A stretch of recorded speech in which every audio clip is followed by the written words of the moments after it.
Who's ready for some 2020 CONCACAF Champions League? I know I am. The bracket has been set. Exciting times for football, soccer, football in our region. Glad you could join us as we break it all down. I am Max Bretos and joined by Keith Costigan, voice of the Seattle Sounders, also at Fox Soccer Channel, and the editor of El Tri Online, Joe Rodriguez. Hello, gentlemen. How are you doing? Are you as excited as I am? Very excited this year. Is it going to finally be the year for MLS? That's the question. Maybe. Maybe. That sounds promising. Let's show you the brackets. They have been all announced, and this side of the bracket that we're about to show you, let's call it side one, or the left side, is loaded. And it begins with Atlanta United backing the CONCACAF Champions League after making the debut a season ago. They'll take on Motagua of Honduras. Yeah, we have the group of death normally in different tournaments. This is the side of death. Bracket of death? Yes. This side is going to be very difficult. Look, Atlanta United should be favorites there. Club America, for me, one of the top two teams traditionally in this competition. They'll be favorites to move on against Comunicaciones as well. But you don't want to overlook these teams either. They're here for a reason. They've earned the right. Yeah. Exactly. They've earned the right. Actually, it should be mentioned, Joe, these teams like Saprissa and Comunicaciones and Motagua and Olympia, they have to go this whole process to make it. So they are weathered and ready to rock. Absolutely, and we not expect anything less from any of those teams. They're going to go in there and fight as hard as they can, and I'm sure that there's going to be an upset or two potentially brewing. Yeah, we saw Cruz Azul there on the bottom half of the bracket, then LAFC and León. León, the best team in Pool B. LAFC drew them. Let's go to the other side of the bracket here. Keith and Tigres, they've won it before. They are arguably the best team in this region year in, year out. They will face Alianza and El Salvador. Yeah, I think, again, look, we don't want to overlook anybody, but Tigres, they will feel that this is a favorable draw. Not just this draw, but the pathway for them to go all the way in this competition again. This is the best side of the draw to be in. Yeah, New York City FC and AD San Carlos. Yeah, they should move easily. And like you mentioned, New York City FC, probably favoring this particular matchup. And if Tigres moves on, then obviously they pay the winner of that. But Keith, that's the one you're looking for. Yeah, this is a bit of history. Brad Evans scored the winner late, went nuts. He had a bit of a fight with the Olympia goalkeeper last time. But yeah, if you're Sounders, you look at some of the other teams you could have played, could have got Leon. This is a good draw for them. Olympia there, Montreal Impact and Saprissa. Saprissa, former champion. They've actually won this tournament more recently than an MLS team has won. Montreal did reach a CONCACAF Champions League final at one point, though. They did, actually, and they did so by beating a couple of Liga MX teams. And this matchup against Saprissa, a little tough for them because playing in Costa Rica is a very, very tough environment. So a lot of Mexican teams have gone down there and come out losing. You can say the same thing about the Mexican national team. You like the Thierry Henry factor? That for me is amazing. Thierry Henry on the sideline in Costa Rica against, I mean, he has witnessed a lot in his career. I don't think he's quite witnessed anything like this. That's going to be fun to watch. There's some good coaches in here. Yep. Bob Bradley, Frank de Boer, Pedro Troglio at Olympia, and it certainly includes there with Thierry Henry, Tuca Ferretti, the list goes on. And coaching will be a big factor as we now show you specifically the teams from Major League Soccer that will be making the round of 16, all 5 of them, and no one has more than 5 teams making it through due to what they did in the MLS season, with the exception of the Montreal Impact, Keith, because they won the Canadian Championship ahead of Toronto FC, which had to be a surprise. Yeah, it was, and I think, again, for me, just going to Montreal first, it's a perfect opportunity for Thierry Henry to get going on the right foot in his reign and a second term as a coach. It didn't quite go as well for him in France. I think MLS has never been better prepared to send one of these teams all the way through and lift the trophy. I think Seattle, very good knockout team. LAFC spent a lot of money. Atlanta, the same. I know Liga MX, Joe, have dominated, but MLS is coming. The one thing that concerns me here a little is that 2 teams are making their debut. Yep. The experience that Liga MX teams have on the other side of the bracket is a little bit better. But again, when you have not Seattle, but LAFC and New York City FC making the debut, it's a little bit different in international tournaments. Right, I would just say Atlanta United looks really spotty making their debut. I like their chances a lot more because they have last year's tournament under their belt. Frank de Boer has that under his belt as well. Seattle Sounders, champions of Major League. What are you smiling? You got a big grin because they say Seattle. All right, yes, they were Fond champions memories at the expense of LAFC, but we'll talk about that later.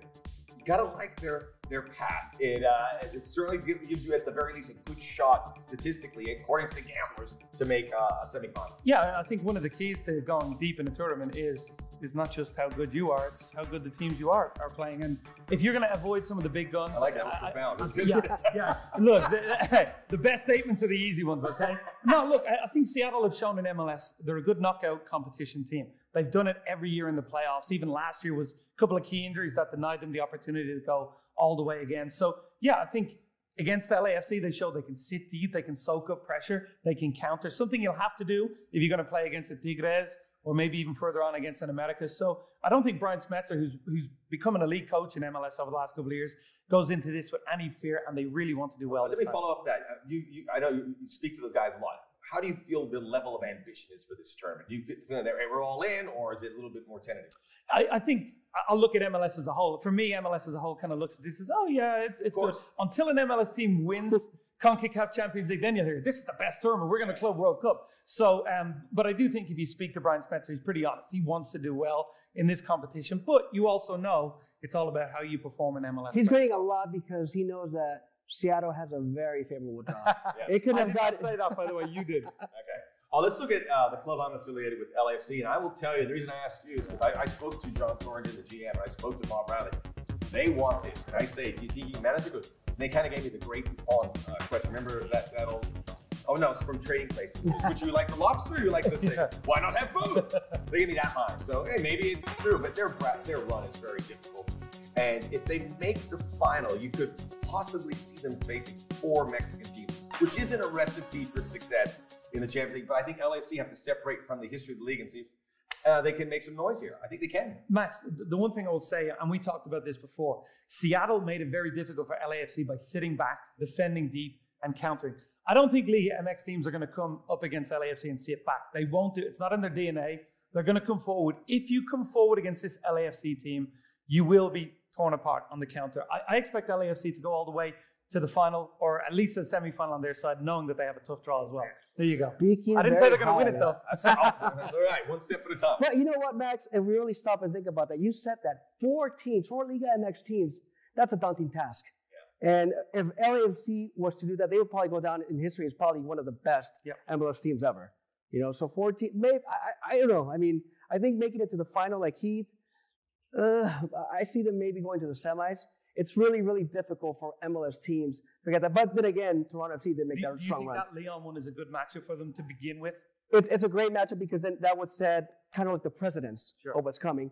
If they beat Leon, they get off that strong start, then we're talking a different ballgame. It's a strange game. If you win that, you're better prepared. Yeah. But I think because the season hasn't started, you would like to have seen a team like 80 San Carlos or maybe Alianza where you could beat. And I don't want to take it away from you. He wants to walk right into it.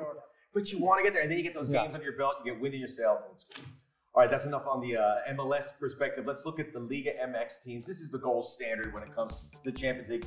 And Joe, I think one thing that MLS has to look at is how seriously Liga MX takes this tournament. It's a huge deal. Everyone was watching the draw. Everyone is already talking about what's going to happen in 2020. We don't do that in the U.S. We've got to start doing that. So for the people that were watching the draw yesterday, when they cut away to Piojo after he found out they were playing Comunicaciones, you saw a tight little grin in his face, right? Nice cake game, some will call it, for Club America. 5th time appearance since the Champions League era. Obviously, they've won this before, and Club America is one of those teams that wants to win it all because they're like the creme de la creme of Liga MX, right? So when you see Club America getting that nice, easy game to start the tournament, it's probably going to set again the precedence, right? It's all about getting that first game. So I think that his fans are excited. And I think as well, we're just about to see Monterrey perhaps play against Liverpool in a semi-final at a Club World Cup. So the importance of announcing yourself on the world stage against the European champions. A lot of people feel like, you know, even the Ballon d'Or, it's dominated by players in Europe. CONCACAF, South American regions want to go head-to-head. To win this competition gives you that opportunity to go head-to-head with some of the best in the world as well. You mentioned Monterrey. I think that's one relief for MLS. Yes. Monterrey's playing as good as anyone, anywhere right now. And they are through to a Liga MX final, which won't be played till later in December. Playing the Club World Cup. It's not here. It's not MLS for the tournament's concerned at this point. Time now to get a Mexican perspective. And to do that, we welcome in Liga MX insider Elmer Sosa, who joins us now. And Elmer, Mexican clubs have dominated this competition, but it's a good group of MLS teams. Is there any fear down there in Mexico that this could be the year for Major League Soccer? Come on, Matt. Are you see me shaking for having some fear? No, that's the same feeling from the Liga MX teams because they don't feel anything, any concerns about MLS clubs because it's going to be a way different path and preparation from the preseason for MLS from Liga MX. Right now, several Liga MX teams, they already start this preseason. MLS team will be starting up January 11th. The only concern in Liga MX team is who's going to be the winner. León, Cruz Azul, América, or Tigres. That's the only concern. Trust me. All right, Carlos Vela and LAFC, first ever CONCACAF Champions League for Carlos Vela. I know this has to be a big deal down in Mexico, so how is Vela in this competition being received down there?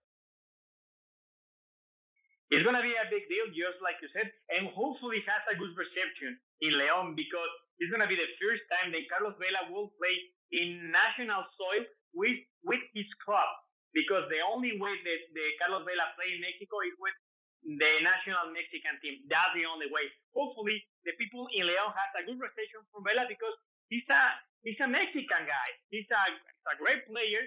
He's defending an American club. Yeah, right. But at the end, he's a Mexican.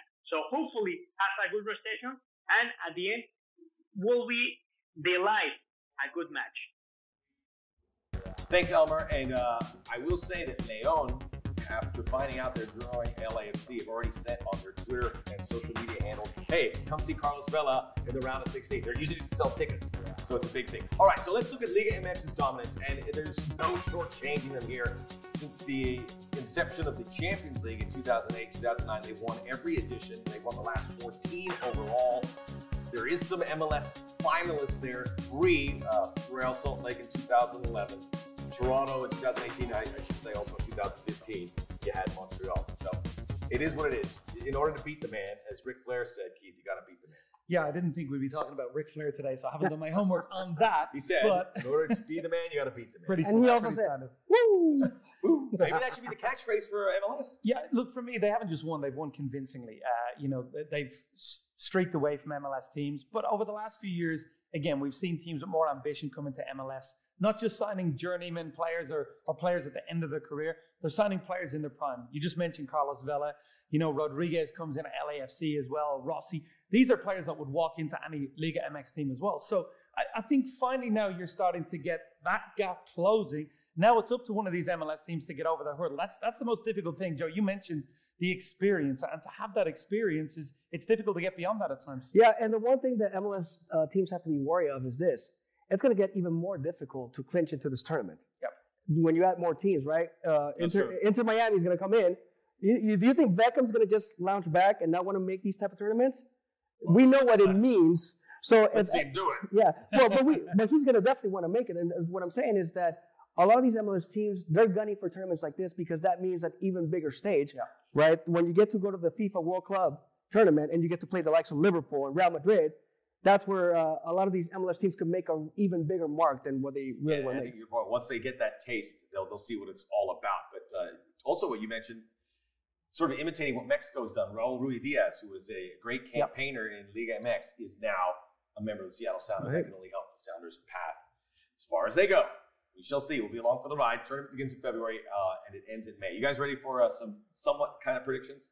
I'm going to ask for your favorite. I would like Joe to go first on this one so I can piggyback off his predictions. I'm going to piggyback on both of you, so it doesn't really matter. But go ahead, Keith. So the rundown says you first. I'm going to go LAFC America in one semifinal, LAFC to go through, Tigres and Sounders on the other side, Tigres to go through. What a great semifinal that would be. Tigres to win against LAFC in an absolute epic final. Wow. I see Club America on the other side of the bracket, and I see another repeat of a Liga MX final. I see Tigres coming out of there. Sounders also getting in very deep. They've been playing fantastic, and I just don't see an MLS team winning this year. LAFC run could make it all the way to the semis, but when they have to play Leon and potentially Cruz Azul and America, they'll probably make it to the semis and lose to America. And that'd be a fantastic matchup, though, by the way. That's not good enough for MLS. You gotta win it. So one of these things are all do. You can always take small victories out of this, but it's gotta happen at some point. I really been talking about an MLS team winning it this year. I like the teams that are there. However, after I saw the draw, it just didn't leave me with any means of putting an MLS team all the way through. I like LAFC, I like Seattle, but I think they ended the semifinals. As you guys, Tigres have the most favorable draw, and I think that'll help them get through. And they'll face America in the final. I hope I'm wrong, but Tigres to win it. But with a coach like Tuca Ferretti's the man. Exactly. It's really hard to say again. Tigres, the team of the decade in the eyes of many in Liga MX. It's just really difficult to bet against them. I wouldn't. Would you? I do think you have coaches on the MLS side now who are ambitious in this competition. I think Bob Bradley didn't come back to MLS to not want to rule this region. I think Brian Smets has had a taste of 2 MLS Cups. Thierry Henry coming in as well. And De Boer, his international flair and experience. So these are managers that look at this competition and say, you know what, I want to win this competition and I want to go to 2 World Cups. So Atlanta, it's going to be fascinating. Now. You really are. Yeah. Hey, Atlanta could be a sneaky one. I like that call. I think Atlanta a year wiser, but they'll face America possibly in the quarterfinals. Again, so many mouth-watering matchups. We will get to enjoy them all along with you early on in 2020 in the month of February. On behalf of everyone here, Elmer, Keith, Joe, and Max, enjoy the games.